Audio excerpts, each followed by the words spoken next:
E aí, as luzes não importam.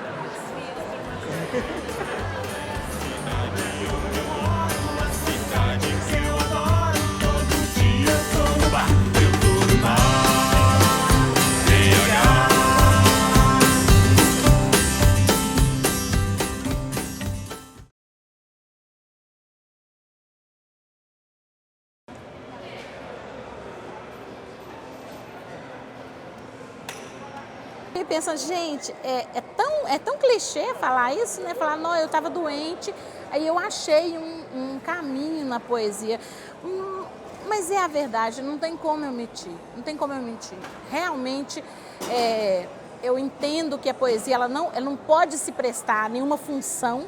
Ninguém pode acreditar que a poesia vai servir para curar ninguém, que ela vai servir para salvar ninguém. Mas no meu caso, ela me mantém viva. Nativa. A mãe da minha mãe foi pega no laço. A mãe da minha mãe foi pega no laço. Minha mãe foi pega no laço. Por precaução, perambulo nua em pelo. Bom, então eu saio lá, né, do hospital, cismo, então que a partir de agora eu vou começar a escrever e que essa escrita vai ser um produto, não vai ser só catarse. E eu começo a procurar poetas em Belo Horizonte que dão oficina, que dão formação. Se você ficar atento, você começa a perceber que dentro de Belo Horizonte tem um cenário que dá para você aprender. Aprendi. Eu já tinha começado a escrever, mas eu precisava saber sobre escrever. São 7 anos gerindo esse livro. Ele não tem relação com o que começou a ser feito e não tem relação com o que eu escrevo agora, porque eu sinto que eu estou mais madura do que eu estava em 2014. Mas para fechar aquele apanhado de poemas, eu tinha que fechar algumas temáticas. Coisa que eu gostava muito na época, eu estava muito interessada na época, a questão da fotografia.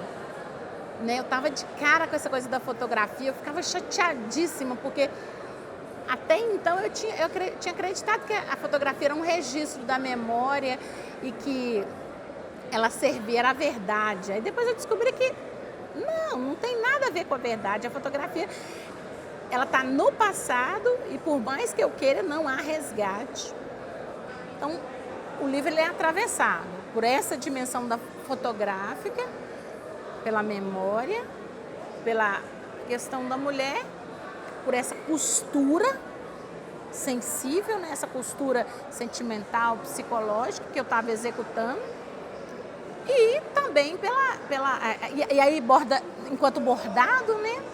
E também pela questão desse bebê da borda, né? Tem um poema que eu falo assim, olha, eu posso escutar esse Voyage ao País des Trends do Gabriel Pernet e esquecer. Eu vou ouvir essa música, vou achar ela maravilhosa, daqui a pouco eu esqueço, não tem problema.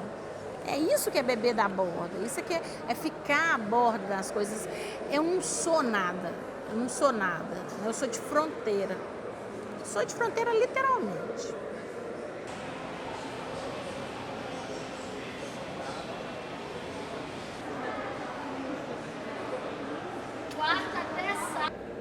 O mundo nos afeta, né, continuamente. A gente que está exposto a essa miríade de informação, eu sou hipersensível ao mundo.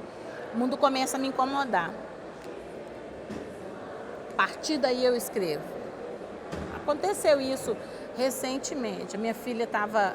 Nós participamos de um ensaio fotográfico, chamava Sereias. E esse ensaio ele era com uma parte desnuda, eu não tão desnuda assim, porque não tinha conversado com meu marido e eu achei que de alguma forma pudesse incomodá-lo e eu decidi que eu não ia. Mas a minha filha não tinha problema, ela fez as fotografias e postou depois na internet essas fotografias. E aí recebeu várias críticas, eu fiquei incomodadíssima com as pessoas, com o argumento das pessoas. Eu falei... E aquela raiva, sabe aquele fervedouro, ele não saía, ele não parava, passava 1, 2, 3 dias, não parava. Aí eu sentei e escrevi um poema, ele chama Sacode. E esse poema era para colocar para fora aquela sensação. Ele fala sobre isso, ó, cubra bem os bículos marrons dos círculos dos mamilos, a fenda funda das nádegas, não devemos ofender a honra da família mineira. Seja aceita, minha nega, seja aceita, fundada por machos, que acha que mulher, para ser respeitada, tem que se cobrir. Ou não. Ou abra com os dedos os lábios da buceta, como o homem que sacode o saco quando quer xingar. Era uma coisa agressiva, violenta, mas era exatamente como eu estava me sentindo.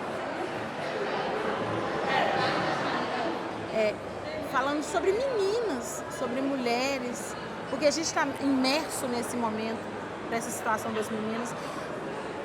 Não escrevo de outra forma, eu escrevo sobre o que eu estou vivendo.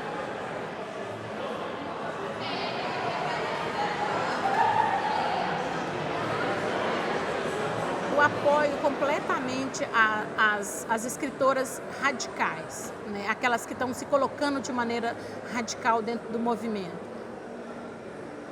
Eu não me coloco assim, porque eu ainda não sou uma profissional da escrita. Eu vivo hoje como servidora pública, então eu acho que eu não guerreio tanto como as mulheres que estão guerreando. Eu apoio os movimentos, eu me coloco à disposição, eu vou, né? Como em Belo Horizonte todo ano tem o Diversas, que é um movimento feminista e que fala um pouco sobre essa questão da mulher, até como escritora mesmo. Eu apoio, mas eu não luto. E eu acho que é um pouco por isso. Minha manutenção existencial, a manutenção da minha existência ainda se dá em outra área que não é o da escrita. Acho que se eu tivesse hoje de que viver para a escrita, talvez eu fosse mais radical. Eu acho que tem que brigar. Tem homem demais para mulher de menos na literatura. Tem muita mulher escrevendo bem. Nossa representação na maioria dos eventos é mínima. A gente precisa de uma representatividade maior. Isso não vai acontecer sem brigar, sem colocar a boca no trombone.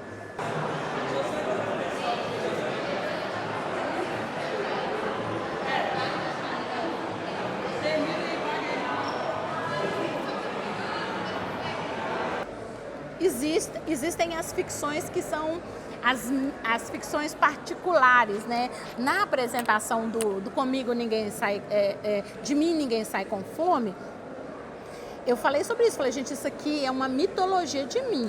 Chegou um momento que eu entendi que eu tinha que inventar as minhas palavras, aquilo que eu era. E aí o que aconteceu? Eu fui mitificando, eu fui inventando.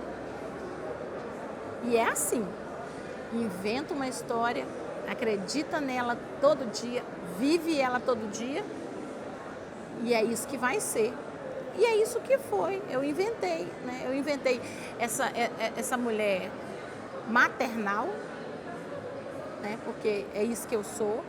Eu inventei a poeta, eu inventei até essa coisa da mulher, eu acho que eu sou altamente erotizada, sensualizada, eu tenho essa sensação em relação a isso, mas é tudo uma invenção, né? Foram palavras que eu mesmo fui me dando, porque no trato educacional ninguém tinha essas palavras para me dar.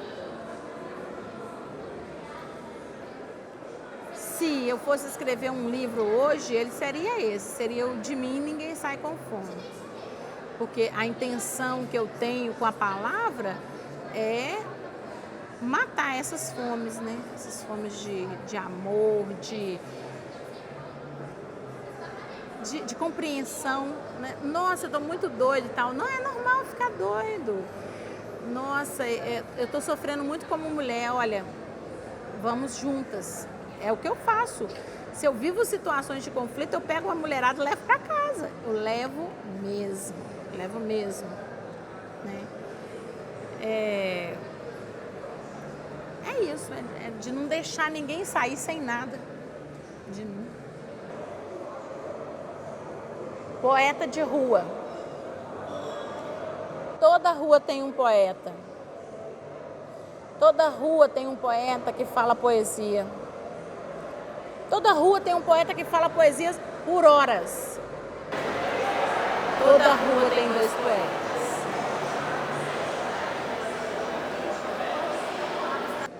O artista é um visionário. Ele vê antes de todo mundo e o peso dessa visão ela é muito grande. Não é fácil ver um passo à frente. É dolorido e a maioria é mito da caverna. A maioria vai te dar porrada e falar: isso que você está vendo é mentira, porque se eles admitirem que o que a gente está vendo é verdade, eles também vão ter que virar. Então, dá-lhe pancada. Então, além da dor dessa visão, você ainda tem a pancada dos colegas de trabalho, da família, de todo mundo. Fala: não, isso que você está vendo é completamente errado. Quem pode assumir isso? Que nós temos uma visão, nós estamos dando conta de ver que nós estamos imersos numa guerra civil, que nós estamos imersos num conservadorismo retrógrado, que nós estamos imersos no fundamentalismo. Ninguém dá conta, todo mundo acha que vai ser solucionado, que daqui a pouco vai se resolver. Parece que a gente é trágico, né? Aquela coisa do tragos, nós vamos queimar, fazer esse sacrifício aqui nesse momento e aí depois vai se resolver. O poeta fala: não vai resolver. Você pode queimar o bode que você quiser. Não vai resolver, é isso que nós somos. A vida é assim, ninguém dá conta disso. Então eu acho que a existência do artista, a existência do poeta, ela é dolorosa nesse sentido. Porque ele é o cara que já viu lá na frente, ele sacou que é tragédia.